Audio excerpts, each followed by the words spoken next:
Does monogamy work, and is it possible, considering that it seems that we're maybe not biologically equipped based on the rest of the animals that we're close to? You know, there's a lot of people with the whole sex at dawn crowd that's like, oh, well, you know, bonobos are not that way, so we can't be that way. And I have a feeling, just based on my couple conversations with you, that you might say that even though we're not physically necessarily wired for that at a spiritual level, that we can evolve to that, based on our preference to have a really deep and meaningful connection. So what's your current view on the monogamy issue?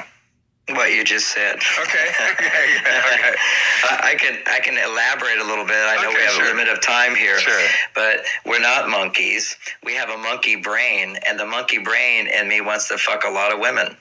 That's my monkey brain. But I'm not just a monkey brain.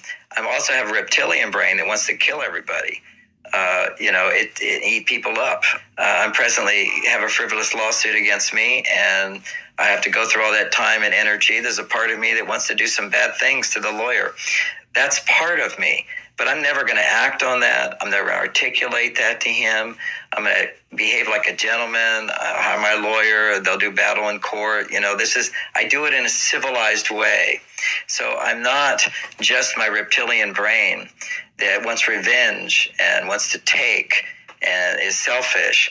I'm not just my monkey brain that just wants to have sex and attach and control and argue and yell and scream. All that stuff is monkey brain.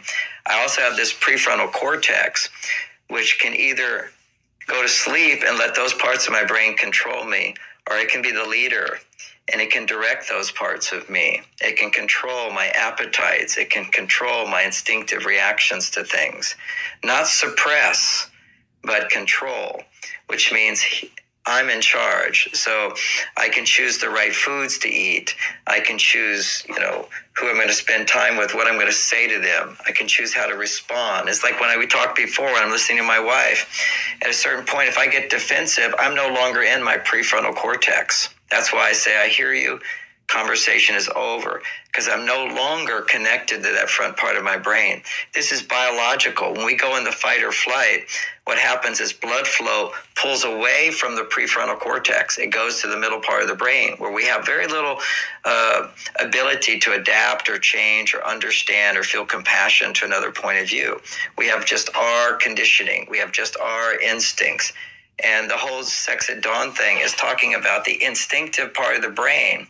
In different cultures, they talk about, and how have those cultures flourished, by the way, and have they grown into a civilization? Are they part of the world? You take extreme cases where people have kind of bizarre sexual practices due to ignorance of what is possible.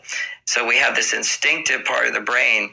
Now, that's my sex part. And so I'm fully sexually active, but I only direct that energy to where I love. And I only direct that energy to the person I love most, where the energy is going to always come back to me. But it's not a compromise. It's not giving up for me, because I've learned how to sustain sexual ecstasy with one partner. That's the part of this monogamy thing, is people have not figured out how to create a relationship where both people, a complaint-free relationship where both people are free, feel free in the presence of their partner, more free than with anybody else, free in the presence of their partner to be all of who they are so they can continue to grow. That's why relationship skills with sex at dawn has nothing to say about that at all. It's like you develop this soulmate relationship where your soul can come forth in a relationship. Then you can actually have this experience of growing ecstasy through sex in a marriage, where you're not throwing your resources out and creating confusion in your life. My energy's here, my energy's there. I mean, if I was in those ages where, you could have many wives, I'd probably have many wives, but it'd be exhausting, and there'd be no way I could give one as much as I give to my wife. And think about it. If you had $1 million and you could $1 and gave it to 1 million people, what difference did you make in the world? But if you have $1 million and you give it to one person, what difference did you make? Huge difference. So when it comes as well to how women can grow, we talked about this before, is that women need safety. The ultimate safety you can give a woman is the assurance in her cells that she's not going to be abandoned and left for a younger woman who's hotter. And, I remember 25 years into my marriage, my wife said, John, you've given me the greatest gift any woman could ever want. And I said, what's that? And she says, I know no matter what I say or do, I can make you really angry, but you'll just stop talking, you'll walk away, and you always come back and you're more loving. I know there's nothing I can do to push you out of my life. That's the greatest gift. Deep inside of every woman, as they age, their power of beauty dissipates. Their power to attract dissipates. They're all aware of this. Are they going to be left alone? Or are they going to invest themselves into a relationship where the man will stay with them? And that's our role, is to learn how to find that power of commitment to provide that ultimate safety for a woman. And she's never going to feel safe if she doesn't have a sexual relationship with you that's fulfilling for you and for her. Ultimately, you could think it'd be fulfilling for him.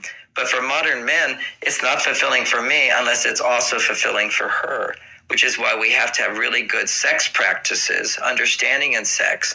But sex dies if you have a relationship where you feel like you're a failure, you can't make your partner happy, she feels like he's not attending to my needs, I can't be myself, I don't feel safe. It kills the sex drive.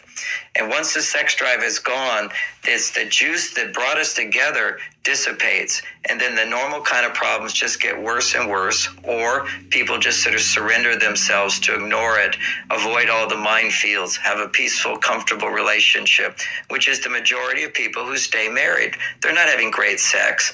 And then you get people who say, you know what, I don't want to give up, my sense of aliveness. I'm divorcing. I'm going to go out and have sex.